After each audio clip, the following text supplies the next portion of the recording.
Quatrième jour, la réponse de Dieu aux besoins de ce monde est Jésus-Christ. Donc, nous sommes en relation avec quelqu'un.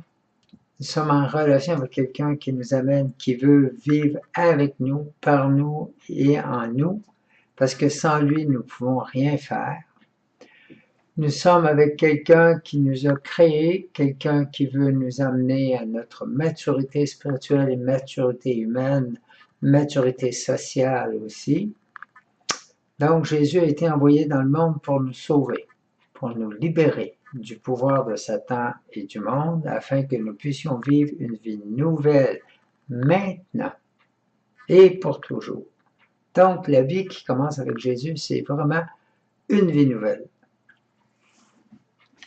Et nous avons à l'expérimenter maintenant. Et je vais juste faire une correction ici.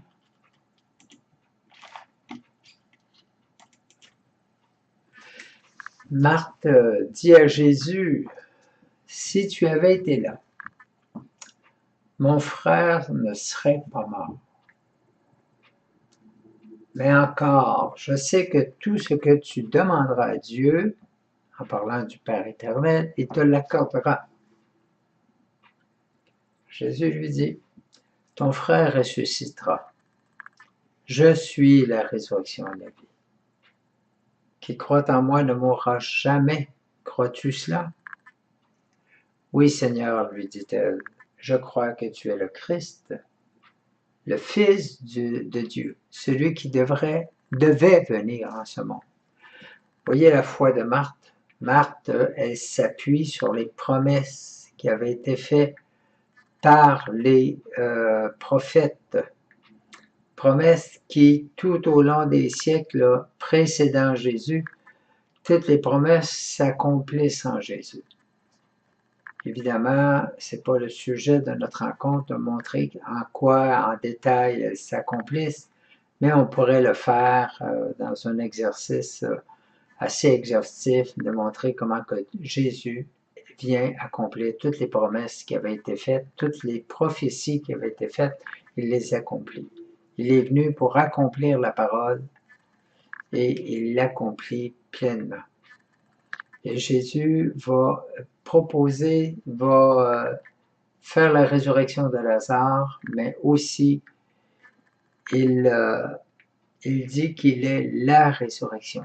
Et Jésus, sa parole, il va la prouver avec sa propre résurrection, et 3 jours après sa mort, il est sorti du tombeau. C'est réel. On peut aujourd'hui même, scientifiquement, avec le suaire de Turin, le prouver. Donc, c'est une réalité. Jésus, ce qu'il a dit, l'a fait. Ce qui a été dit sur lui, il l'a fait. Et ce qu'il a dit pour le futur, il va l'accomplir. Parce que Jésus est le fidèle, celui qui a accompli, il est la parole même de Dieu.